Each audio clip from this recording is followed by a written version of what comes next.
अस्सलाम वालेकुम नाज़रीन, मां आहियां शुएब अली उमरानी ऐं तव्हां ॾिसी रहिया आहियो BR टाइम न्यूज़। सभ खां पहिरियां शामिल कंदासीं हीअ रिपोर्ट। पंजाब के वॾे वज़ीर हमज़ा शहबाज़ एंटी करप्शन हथां गिरफ़्तार PTI अॻुवाण ऐं अॻूणी वफ़ाक़ी वज़ीर शीरिन मज़ारिया खे आज़ाद करण जो हुकुम ॾेई छॾियो। शीरिन मज़ारिया जी गिरफ़्तारी वारे मामले जी जांच करण जी बि हिदायत हमज़ा शहबाज़ चयो आहे त शीरिन मज़ारी औरत जी हैसियत में असां लाइ एतिराम लाइक़ु आहे। संदसि गिरफ़्तारी मुनासिब नाहे। इस्लामाबाद हाई कोर्ट राति 11 वॻे ताईं शीरिन मज़ारिया खे पेश करण जो हुकुम ॾेई छॾियो।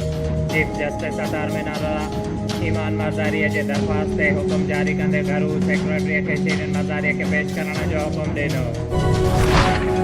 PTI चेयरमैन इमरान ख़ान पारां शीरिन मज़ारिया जी गिरफ़्तारी जी मज़म्मत खेसि आज़ाद करण जो मुतालबो।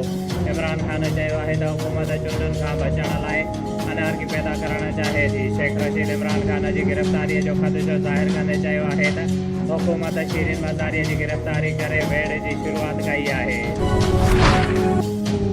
DSP सिटी सुल्तान चांडियो पारां B सेक्शन थाणे ते हंगामी प्रेस कॉन्फ्रेंस क़तल थींदड़ मिसबात नज़ीरा मरीअ जे क़त्ल में मुलविस जवाबदार गिरफ़्तार करे ॾोह में इस्तेमाल थींदड़ छुरी ऐं रसो बरामद करे वरितो।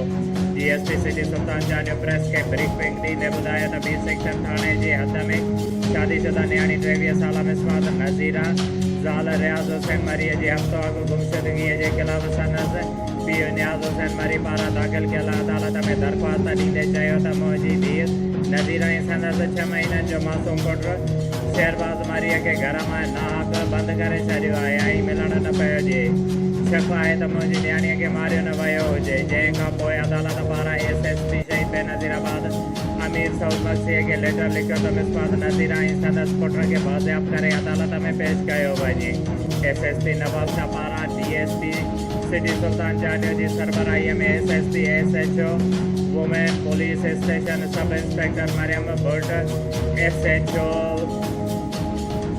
A section Habibur Rahman Lachari SHO B section Sanaullah Pamar ji सरबराहीअ में टीम जोड़ी वई। जंहिं खां पोइ पुलिस संदसि मुड़ुस जे घर ते छापो हयो त मिसबात नज़ीरा न मिली। संदसि मासूम पुटु बाज़ियाब थियो। मिसबात नज़ीरा जी ॻोल्हा लाइ इंक्वायरी कंदे दौरान तफ़सील संदसि मुड़ुस रियाज़ हुसैन मरी संदसि सहुरो राम हुसैन उर्फ़ रहीम बख्श मरी ससु ज़मीरा मरी पारां एतिराफ़ कंदे ॿुधायो त असां मिसबात नज़ीरा खे क़त्ल करे गते जो फैक्ट्री ऐं भरिसां लाश उछलाए छॾियो आहे। जंहिं खां पोइ जवाबदारनि जी निशानदाहीअ ते लाश खे हथु करे ॾोह में इस्तेमालु थींदड़ रसो ऐं छुरी पिणु बरामद कई वई। मक़तूल न्याणीअ जे पीउ जी फरियाद ते B सेक्शन थाणे ते 3 जवाबदारनि संदसि मुड़ुस सहुरो ऐं ससु ते केस दाख़िल कयो वियो आहे। शुएब अली उमरानी खे ॾींदा इजाज़त। वधीक ख़बरुनि ऐं अपडेट्स लाइ ॾिसंदा रहो BR टाइम न्यूज़।